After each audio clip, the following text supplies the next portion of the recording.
The Imperial scout ship Starseeker slowed down as it entered the outer edges of the Sol system. Its captain stood tall on the bridge, his uniform decorated with the symbols of 1,000 conquered worlds. The crew worked quietly at their stations, treating this like any other routine mission. After all, this was just another primitive system to add to the Empire's ever-growing collection. Captain Reed of the Starseeker looked at the main screen with a bored expression. "Status report," he ordered, his voice carrying the weight of someone who had done this hundreds of times before. "Sir, we're detecting 9 planets, multiple asteroid belts, and—" The sensor officer paused, frowning at his screen. "That's strange." Reed raised an eyebrow. "What is it?" "The 3rd planet, sir. It's showing signs of advanced technology. Much more advanced than our initial report suggested." Before Reed could respond, a message crackled through their communication system. The voice was clear, strong, and carried an authority that made several crew members look up from their stations. "This is Admiral James of Earth's United Defense Force. You have entered restricted space. Turn back immediately." Reed laughed. A primitive world, daring to give orders to an Imperial vessel. He straightened his uniform and signaled his communication officer to open a channel. "This is Captain Reed of the Galactic Empire's scout ship Starseeker. Your system has been chosen for integration into our empire. Prepare for our arrival and subsequent evaluation of your civilization." There was a pause, and then Admiral James's voice returned, somehow even calmer than before. "Captain Reed, I will repeat this only once. Turn back. Earth is not accepting visitors from the Galactic Empire. This is not a negotiation." Reed's face turned red with anger. How dare these primitives? He turned to his weapons officer. "Power up the forward cannons. Let's show them what happens when you disrespect the Empire." But before his crew could comply, something unexpected happened. Their sensors lit up with warnings. Hundreds of small objects appeared from behind Mars, moving at incredible speeds toward their position. "Sir," the sensor officer's voice cracked with panic. "There's some kind of automated defense platforms.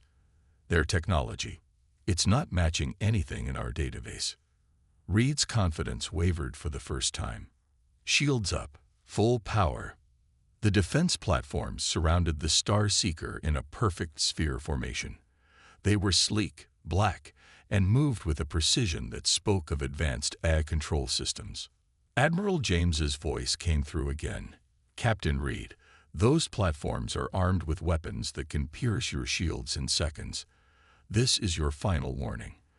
Leave our space and inform your empire that Earth is off-limits."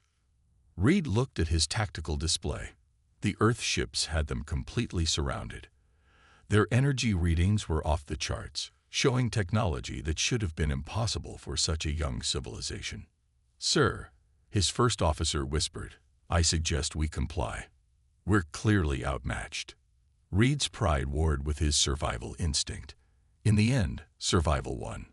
"Plot a course out of this system," he ordered through gritted teeth. As the Starseeker turned to leave, Admiral James sent one final message. "And Captain, tell your superiors that if they send another ship, we won't be this generous. Earth doesn't want war, but we will not bow to any empire." The Starseeker's crew watched in silence as the defense platforms maintained their position until the ship reached the system's edge. Only then did they break formation and disappear as quickly as they had appeared. Back on Earth, in the United Defense Force headquarters deep beneath the Rocky Mountains, Admiral James stood looking at the tactical display. Around him, officers and analysts worked at their stations, monitoring the Imperial ship's retreat. "Do you think they'll listen, sir?" asked his second-in-command. Admiral James shook his head slowly. "No, they won't. The Empire didn't become what it is by taking no for an answer. But that's exactly what we wanted. Sir, we needed to show them just enough of our capabilities to make them pause, but not enough to reveal our true strength." He turned to face the room of dedicated officers. "The real test is coming. The Empire will return with a fleet, And when they do, he smiled grimly, they'll learn why Earth remains free. The warning shot had been fired, not with weapons, but with a demonstration of will. Humanity had drawn its line in the stars, and now they would prepare for the Empire's response. The next few weeks would determine whether Earth would maintain its independence or face the full might of a galaxy-spanning empire. The game had begun. 5 years earlier, Earth had faced its first alien invasion. The memory of that day still haunted Admiral James as he stood in the war room, looking at old battle footage playing on the main screen. The aliens had called themselves the Collective, and they had arrived without warning. Their ships had appeared over every major city, dark shapes that blocked out the sun. Humanity had been divided then, each nation scrambling to protect itself. The result had been catastrophic. "Playing footage from the Battle of London, sir," said the young officer at the computer. The screen showed massive alien ships firing at the city's defenses. Traditional weapons had barely scratched their hulls. But then something unexpected happened. A small team of scientists had discovered a weakness in the alien shields. It wasn't much, but it had been enough to give Earth a fighting chance. James remembered that day clearly. He had been Captain James then, commanding a hastily assembled fleet of modified civilian ships. They had used the shield weakness to their advantage, but the cost had been terrible. Half his fleet had been destroyed in the first hour. "Stop playback," James ordered. He turned to face the room full of military leaders from around the world. 5 years ago, we almost lost everything because we fought separately. We can't make that mistake again. General Roberts from the European Defense Force nodded. "That's why we're here. The United Defense Force isn't just an army, it's humanity's shield." The room's main display changed to show Earth's current defenses, hidden bases on the moon, automated factories in the asteroid belt, and a network of satellites that could detect ships entering the solar system. All of it built in secret over the past 5 years. "The Empire is different from the Collective," said Dr. Wilson, head of Earth's Science Division. She pointed to the data streaming across one of the screens. "They're more advanced, but also more arrogant. They expect us to surrender without a fight." James walked to the center of the room. "Show me the new defense platforms." The display changed again, revealing the black angular ships that had surrounded the Imperial scout vessel. They were Earth's newest weapon, completely automated, powered by AI, and armed with technology reverse-engineered from the Collective's remains. "We've placed 2,000 platforms in hiding around Mars," reported Colonel Lee, her fingers moving across the control panel. "Another 3,000 are ready to launch when needed." A junior officer rushed into the room, holding a tablet. "Sir, we're detecting multiple ships entering the Kuiper Belt. They match Imperial signatures." James wasn't surprised. He had known the Empire wouldn't back down easily. No empire did. But Earth was ready this time. "How many ships?" he asked. 30, sir, including what appears to be their main battle cruiser." The room grew quiet. Everyone remembered the lessons learned from the Collective invasion. Unity had saved them then. It would save them now.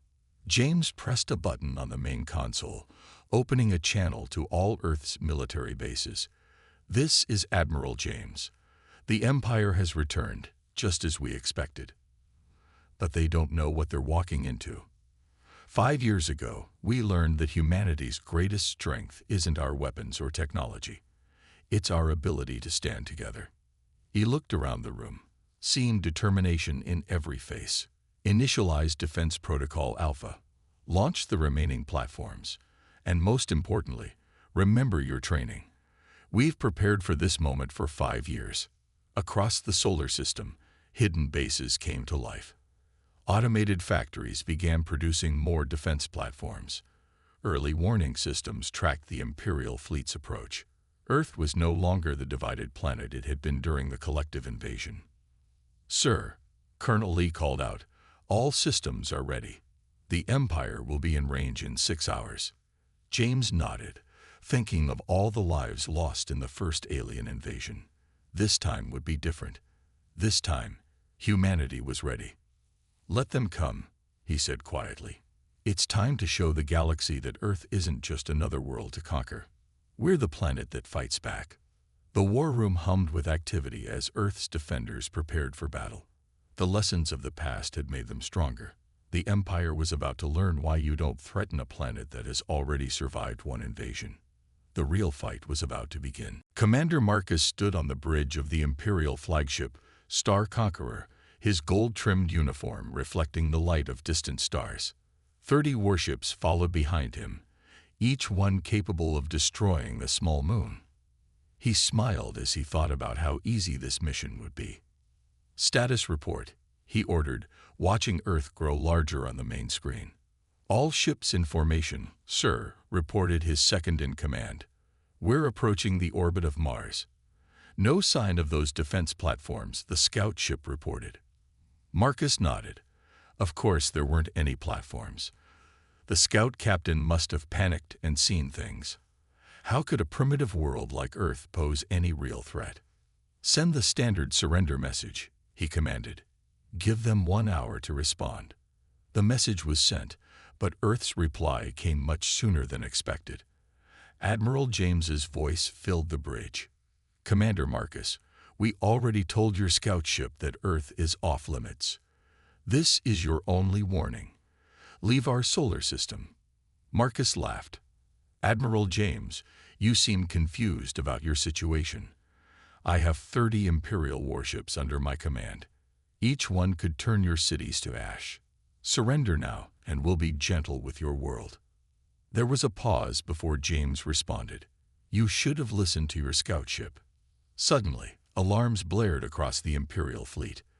The seemingly empty space around them came alive. Thousands of quantum mines appeared out of nowhere, their stealth fields dropping away. "Evasive action," Marcus shouted, but it was too late.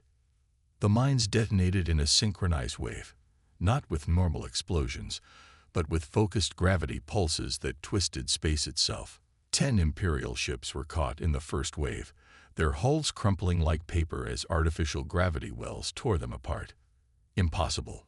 Marcus grabbed his command rail as his ship shuddered. "These primitives can't have this technology." More alarms sounded. The defense platforms that had scared away the scout ship appeared from behind Mars' moons, but now there were thousands of them. They moved with perfect coordination, their black hulls absorbing light as they formed attack patterns. "Sir," his weapons officer called out, "these platforms, they're not being controlled by pilots. They're moving too fast, too perfectly. They must be AI-driven." Marcus had never seen anything like it. His remaining ships tried to fight back, but the platforms were too quick, too numerous. They fired weapons that passed straight through Imperial shields as if they weren't there. "Report," he demanded as another explosion rocked his ship. "We've lost 12 more ships. The platforms are using some kind of phase-shifted weapons. Our shields are useless." On Earth, Admiral James watched the battle from the war room. Holographic displays showed the Imperial fleet's desperate attempts to regroup. "Launch Phase 2, he ordered. Hidden doors opened in the asteroid belt. More defense platforms emerged, along with larger automated ships. Earth had spent 5 years preparing for this moment, building an automated defense fleet that never tired, never panicked, and could outthink any organic commander. Back on the Star Conqueror, Marcus watched in horror as his fleet was surrounded. The Empire had never faced anything like this. These weren't the actions of a primitive world. This was the carefully planned defense of a civilization that had learned from experience. "Sir," his second-in-command spoke quietly, "we've lost 23 ships. The rest are heavily damaged. We need to retreat." Marcus couldn't believe it. He had never lost a battle, never failed to conquer a world. But now, "All remaining ships," he said, his voice shaking with rage, "retreat to the system's edge. Full speed." As the surviving Imperial ships fled, Admiral James sent one final message. "Let this be a lesson, Commander. Earth isn't interested in joining your empire. We value our freedom more than your protection. The next fleet that enters our space won't get a chance to retreat. The 7 surviving Imperial ships limped away from Earth, their crews shaken by what they had witnessed. They had expected an easy victory over a primitive world. Instead, they had found a planet armed with technology that rivaled or surpassed their own, defended by an AI fleet that fought with terrifying efficiency. Earth had won its first battle against the Empire, but everyone knew this was just the beginning. Deep beneath the Rocky Mountains, Dr. Wilson led Admiral James through Earth's most secret facility. The massive underground complex stretched for miles, filled with scientists and engineers working on humanity's defensive technologies. After the collective invasion, Dr. Wilson explained, walking past rows of glowing computer screens, we realized our biggest advantage was that everyone underestimated us, so we kept our best developments hidden. They stopped at a massive window overlooking an underground test chamber. Below, a new defense platform took shape as automated machines assembled it piece by piece. "How many can we build in a day?" James asked, watching the smooth black hull being fitted with weapons. "With all factories running at full power, about 50. Dr. Wilson smiled. "But that's just the platforms we let the Empire see." She led him to another section of the facility. This room was darker, illuminated only by the soft blue glow of quantum computers. Here, Earth's greatest secret hummed quietly in the background. "Guardian," Dr. Wilson called out. "Show yourself." A hologram appeared in the center of the room. It took the shape of a globe of light, pulsing gently as it spoke. "Hello, Admiral James," Guardian said, its voice calm and clear. "I've been analyzing the battle data. The Empire's technology is advanced, but predictable. Their tactics haven't changed in over 100 years. James nodded. Guardian was Earth's master AI system, created from the combined efforts of every major tech company and research institution on the planet. It controlled the defense platforms, managed the automated factories, and coordinated Earth's entire defensive network. "Show me the full defense grid," James ordered. The room filled with holographic displays. Thousands of satellites orbited Earth, each one equipped with stealth technology. The automated shipyards in the asteroid belt were working at full capacity, producing more platforms and weapons. But the most impressive sight was the network of quantum tunnels that connected everything together. "We can move our entire defense fleet anywhere in the solar system in seconds," Dr. Wilson explained. "The Empire thinks they're fighting normal ships, but our platforms can appear and disappear at will." On one screen, they watched a group of platforms testing the new phase shift weapons. The weapons passed right through traditional shields, using technology reverse-engineered from the collective ships. "Guardian," James asked, "what are the chances the Empire will send another fleet?" The AI's light pulsed as it calculated. Based on their historical behavior, 98% certain. They have never accepted defeat from what they consider a lesser civilization. However, the light brightened slightly. They will come with a much larger force next time. "How many ships?" "Estimating between 200 and 300 warships." Dr. Wilson didn't look worried. "That's why we built the gravity mines. One properly placed mine can take out multiple ships. And thanks to Guardian, our targeting is perfect." They moved to another section of the facility where engineers were working on new defensive systems. Some were building improved stealth systems, others were developing more powerful weapons. Every discovery from the battle was being analyzed and used to make Earth's defenses stronger. "The Empire doesn't understand what they're dealing with," Dr. Wilson said, watching the engineers work. "They think because we're younger than them, we must be weaker. They don't realize that fighting the collective taught us more in 5 years than they learned in 1,000. James remembered the dark days of the collective invasion, when humanity had been divided and vulnerable. Now, Earth's defenses were united under Guardian's control. Every satellite, every platform, every weapon worked together in perfect harmony. "Guardian," he said, "show me the long-range sensors." The holographic display changed to show the edge of the solar system. There was no sign of Imperial ships yet, but everyone knew they would return. "We'll be ready," Guardian assured them, its light steady and strong. "The Empire believes they're coming to conquer Earth. Instead, they're going to learn why we've become known as the planet that says no." Earth's shield was ready. Let the Empire come. They would find not a primitive world, but a civilization that had turned its entire solar system into an impregnable fortress. The Grand Hall of the Galactic Senate buzzed with angry voices. 5,000 representatives from conquered worlds sat in rising circles around the central platform, where Commander Marcus stood trying to explain his defeat. "They were waiting for us," Marcus shouted, his voice echoing through the vast chamber. "These primitives had technology we've never seen before.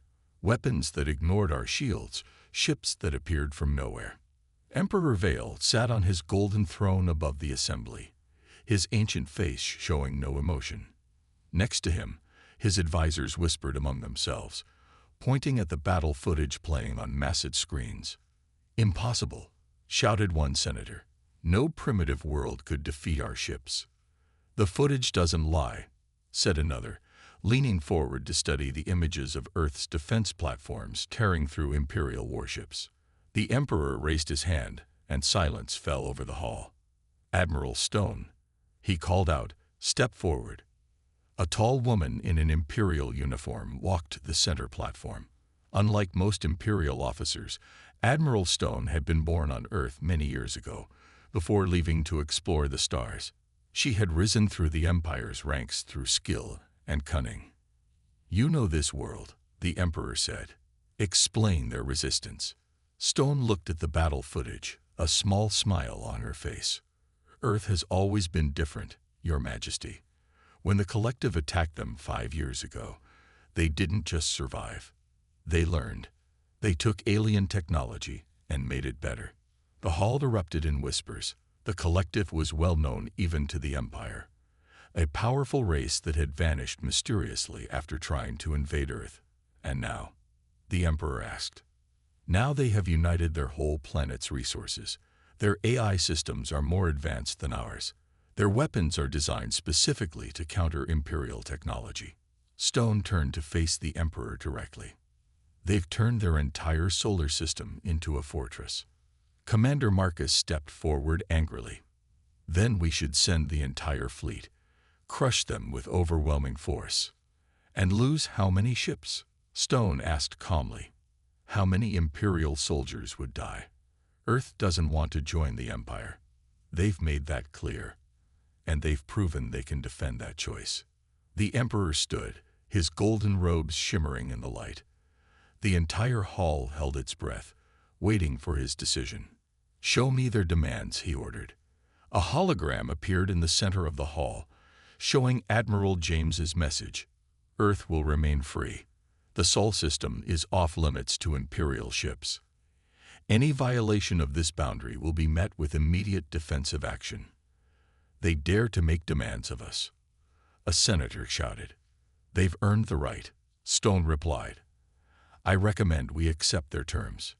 Marcus turned red with rage. "Accept? We've never backed down, never retreated." "Then you haven't learned from history," Stone said quietly. "The Empire has lasted 10,000 years because it knows when to fight and when to step back. Earth isn't worth the cost of conquering." The Emperor walked down from his throne, studying the battle footage. He watched Earth's defense platforms moving with impossible precision, saw Imperial ships being torn apart by gravity weapons, observed the perfect coordination of their automated defenses.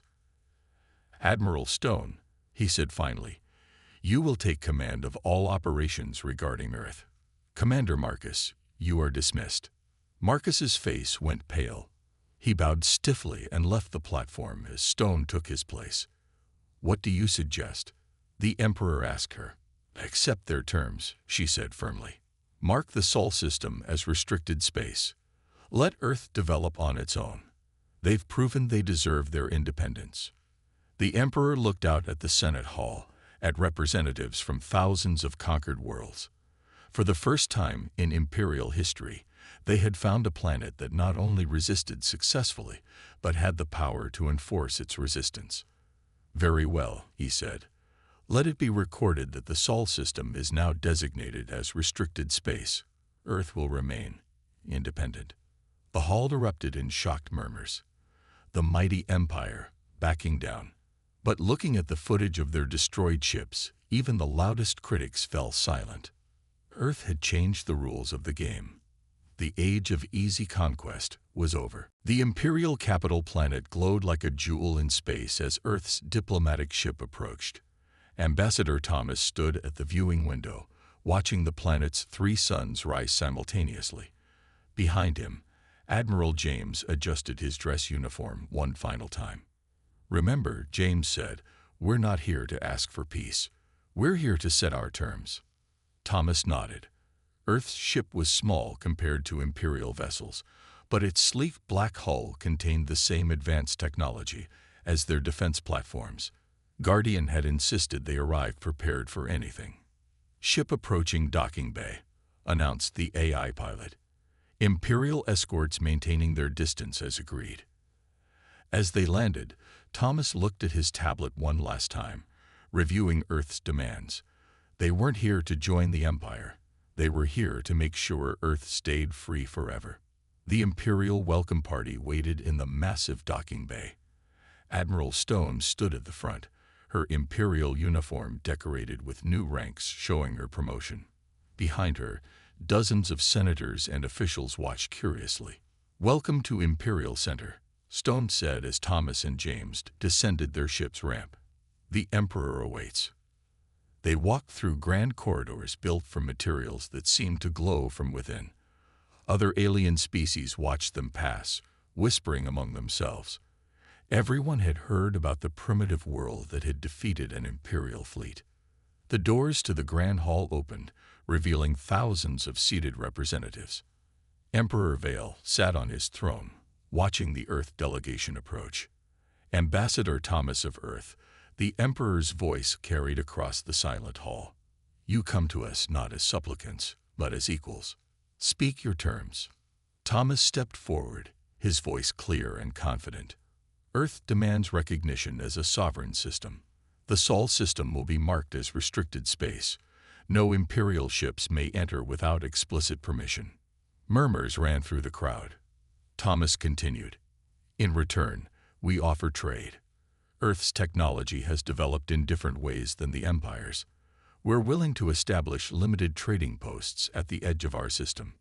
You offer trade," a senator called out, "after destroying our ships." "We defended ourselves," James replied calmly, "and will continue to do so. But Earth prefers peace to war, trade to conflict." Admiral Stone stepped forward. "The trade offer is generous, considering Earth owes us nothing. Their gravity weapons alone would be valuable to our merchants." The Emperor raised his hand, silencing the hall. "And if we refuse these terms?" Thomas pressed a button on his tablet. A hologram appeared in the center of the hall, showing Earth's full defensive network, thousands of platforms, automated shipyards, and the quantum tunnel network that connected everything. It was a display of power wrapped in a diplomatic gesture. "Guardian," Thomas called out, "show them." The AI's voice filled the hall, causing many to jump in surprise. Imperial attack scenarios analyzed. Probability of successful invasion, 0.01%. Projected Imperial losses in failed invasion attempt, 60 to 80% of committed forces. The hall erupted in shocked whispers. The Empire's own analysts confirmed Guardian's numbers. Earth's defenses were simply too strong to overcome without catastrophic losses. "Your Majesty," Stone said quietly, "Earth is offering us a way to turn defeat into opportunity. Their technology could benefit the Empire through trade, while their independence could show other worlds that we've grown beyond mere conquest." The Emperor stood, walking down to stand before Thomas. For a long moment, he studied the human ambassador. "Very well," he said finally. "Earth shall have its independence. The Sol system will be marked as restricted space, protected by Imperial law, and we will establish trade protocols for limited commerce." Thomas nodded respectfully. "Earth accepts these terms." As the formal documents were prepared, James watched the senators talking among themselves. Earth had achieved something unprecedented: independence from the Empire through strength and determination. An historic day, Stone said, joining him. You've changed the Empire, whether they realize it yet or not. We just wanted to be left alone, James replied. No, Stone smiled. You wanted to be free. And you proved you deserved to be. The signing ceremony began, marking the first time in Imperial history that a world had negotiated terms instead of surrendering. Earth had shown the galaxy a new way forward, one where strength earned respect and independence could be protected through determination and technology. 1 year after the historic treaty signing, Admiral James stood on the observation deck of Earth's first deep space trading station. The massive structure floated at the edge of the solar system, marking the boundary between Earth's territory and Imperial space. Through the reinforced windows, he could see ships from dozens of alien worlds waiting to trade. Earth's unique technology had become highly valued across the galaxy, especially their advances in AI and gravity manipulation. Admiral Guardian's voice came through the station speakers. The latest defense platforms are ready for testing. Would you like to observe? In a moment, James replied, watching an Imperial merchant ship dock carefully at one of the outer bays. A year ago, that ship would have been a warship coming to conquer Earth. Now it brought traders hoping to exchange goods and knowledge. Dr. Wilson joined him at the window, her tablet showing the latest research data. The Empire's scientists are still trying to figure out how we developed our quantum tunnel network, she said with a small smile. They've been spacefaring for thousands of years, but they never thought to combine AI with quantum physics the way we did. Sometimes being the newcomers gives you an advantage, James replied. We had to think differently to survive. The observation deck's main screen lit up, showing Earth's expanded defense network. The original platforms had been upgraded, and new ones were being built every day. The automated shipyards in the asteroid belt now produced trading vessels alongside defensive ones. Message from Ambassador Thomas, Sir, Guardian announced. The Imperial Senate has officially recognized Earth's new trading agreements with 15 independent worlds outside their territory. This was perhaps their greatest victory. Earth had shown other worlds that independence was possible. Several planets that had resisted Imperial rule now looked to Earth as an example of how to maintain their freedom through strength and innovation. Show me the defense drill, James ordered. The screen changed to show a group of new platforms emerging from a quantum tunnel near Mars. They moved in perfect formation, their black hulls seeming to absorb the sunlight. Earth had continued improving its technology, making sure they stayed ahead of any potential threats. All systems performing at optimal levels, Guardian reported. The new gravity lance weapons are twice as effective as the previous version. James nodded, but his mind was already turning to the future. Earth had proved it could defend itself, but now they had a chance to do something more. They could help shape a galaxy where independence was respected and cooperation was valued over conquest. A junior officer rushed onto the observation deck. Admiral, we're detecting unusual activity at the trading station's research section. Guardian, James asked. Don't worry, Admiral, the AI replied. Some Imperial scientists just witnessed their first quantum tunnel transportation. They seemed quite excited. Dr. Wilson laughed. Wait until they see the gravity shields we're developing. The Empire spent 10,000 years thinking they knew everything about space travel. Earth's teaching them there's still more to learn. James walked to the center of the observation deck, looking at the massive display showing their solar system. Defense platforms patrolled in perfect patterns, automated ships maintained their vigilance, and trading vessels brought new opportunities. Did you ever think we'd end up here? Dr. Wilson asked. From nearly being conquered by the collective to becoming one of the most respected powers in this part of space. We had no choice but to succeed, James replied. Earth's greatest strength was never our weapons or technology. It was our determination to remain free. The station's lights dimmed slightly as another quantum tunnel opened, allowing a group of Earth trading ships to return from deep space. They carried new materials, scientific knowledge, and stories from distant worlds. Earth was no longer isolated, but it had maintained its independence. "Guardian," James said, "send a message to all Earth Defense Forces. The Sol system remains secure. Humanity's future is in our own hands." As the message went out, James watched the stars beyond the trading station. Earth had drawn a line in space and dared the galaxy to cross it. Instead of war, they had found a new way forward. The Empire had learned to respect Earth's boundaries, and humanity had learned they could stand equal to any civilization in the stars. The age of conquest was over. The age of cooperation had begun.